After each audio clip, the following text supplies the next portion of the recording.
بسم اللہ الرحمن الرحیم۔ السلام علیکم۔ مور جتنا اب خوبصورت ہے اس سے کئی زیادہ جنت میں خوبصورت تھا۔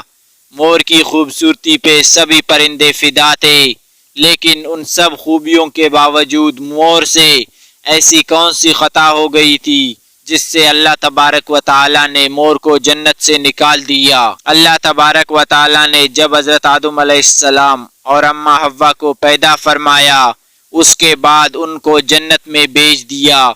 وہ دونوں جنت میں بہت ہی پرسکون رہتے تھے، بہت ہی لذیذ میوے پھل کھایا کرتے تھے، لیکن ایک اناج جس کو کھانے سے اللہ پاک نے انہیں منع فرمایا اور وہ اناج گندم تھا۔ چونکہ شیطان حضرت آدم علیہ السلام کی وجہ سے ہی جنت سے نکالا جا چکا تھا، اسی وجہ سے شیطان کی حضرت آدم سے دشمنی ہو گئی تھی۔ شیطان یہ چاہتا تھا کہ وہ کسی بھی طرح حضرت آدم علیہ السلام کو جنت سے نکال دے اور ساتھ میں اماں حوا کو بھی جنت سے نکال دے۔ جب شیطان کو یہ خبر ہوئی کہ حضرت آدم علیہ السلام کو تمام میوے کھانے کی اجازت ہے لیکن وہ گندم کھانے کی اجازت نہیں ہے، تو شیطان انتقام کی آگ دل میں لیے جنت کے دروازے کے پاس بیٹھ گیا اور 300 سال تک وہاں پر بیٹھا رہا کہ کوئی جنت کے دروازے سے باہر آئے اور شیطان اس سے بات کر سکے۔ ایک دن اچانک سے مور جنت سے باہر آ گیا۔ شیطان اس کو دیکھتے ہی بہت خوش ہو گیا۔ شیطان نے پوچھا، اے خوبصورت پرندے تم کون ہو؟ مور بولا، میں مور ہوں، اب تم اپنا تعارف کرواؤ۔ شیطان نے جواب دیا کہ میں عالم کروبیہ کا ایک فرشتہ ہوں، میں اللہ پاک کی عبادت سے ایک پل بھی غافل نہیں ہوں۔ میں چاہتا ہوں کہ جنت میں جاؤں، وہاں کی نعمتوں کا اپنی آنکھوں سے مشاہدہ کروں۔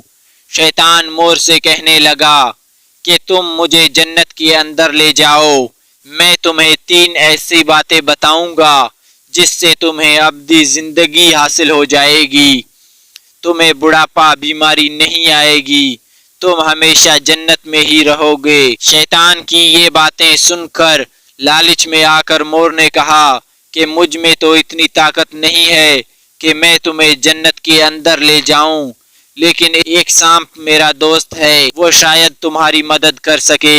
یہ کہہ کر مور سانپ کے پاس آیا اور اس کو ساری بات بتائی۔ سانپ بھی شیطان کی باتوں سے بہت خوش ہو گیا، پھر شیطان کو اپنے منہ میں چھپا کے جنت میں داخل ہو گیا اور یوں شیطان اپنی چال میں کامیاب ہو گیا۔ جنت کے تمام نگہبانوں کو یہ معلوم تھا کہ شیطان یہ چال چل رہا ہے اور جنت میں داخل ہو چکا ہے۔ فرشتے شیطان کو جنت سے نکالنے لگے، تب ہی اللہ پاک کا حکم ہوا کہ اس کو ابھی تک جنت میں ہی رہنے دیا جائے۔ وہ فرشتے اللہ تبارک و تعالیٰ کے حکم سے رک گئے۔ شاید یہ حضرت آدم علیہ السلام کا امتحان تھا۔ شیطان حضرت آدم علیہ السلام کے پاس اور اماں حوا کے پاس جا کر اپنی محبت کا اظہار کرنے لگا۔ وہ دونوں ہی شیطان کو پہچان نہ سکے کیونکہ ماضی کے مقابلے میں شیطان کی شکل تبدیل ہو چکی تھی۔ شیطان کہنے لگا کہ میں چاہتا ہوں کہ آپ دونوں ہمیشہ جنت میں اسی طرح زندگی گزاریں، ہمیشہ خوش رہیں۔ حضرت آدم علیہ السلام اس کی بات بہت غور سے سننے لگے۔ شیطان نے کہا، اگر آپ میری بات مان جائیں تو آپ کو جنت کی اور بھی تمام سہولتیں ملیں گی۔ حضرت آدم علیہ السلام شیطان کے بہکاوے میں آ کر کہنے لگے کہ یہ کس طرح ممکن ہے؟ شیطان کہنے لگا، ایک گندم کا دانہ اگر آپ دونوں چکھ لیں تو آپ کو ابدی حیات حاصل ہو جائے گی اور آپ جنت میں ہی رہیں گے۔ یہ بات سن کر حضرت آدم علیہ السلام کے دل میں رجحان پیدا ہوا، لیکن ان کے دل میں اللہ پاک کی نافرمانی کا خوف غالب آ گیا۔ جبکہ اماں حوا شیطان کی باتوں میں آ گئی، جس پر اماں حوا نے حضرت آدم علیہ السلام کو راضی کر لیا۔ پھر اس کے بعد ان دونوں نے اس گندم کے دانے کو چکھ لیا۔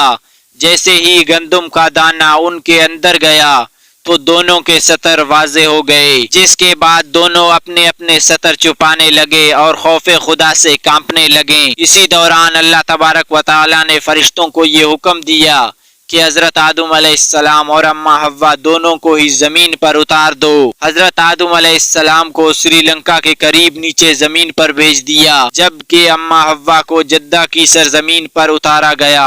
جن خوبصورت پیروں سے چل کر مور شیطان کو جنت کے اندر لے کر آیا تھا، وہی خوبصورت پاؤں اللہ پاک نے مور سے لے لیے۔ سانپ جو اپنے منہ میں شیطان کو چھپا کر لایا تھا، اس کے منہ کی خوبصورت خوشبو کو چھین کر اس میں زہر ڈال دیا گیا، پھر مور کے ساتھ ساتھ سانپ کو بھی جنت سے نکال دیا گیا۔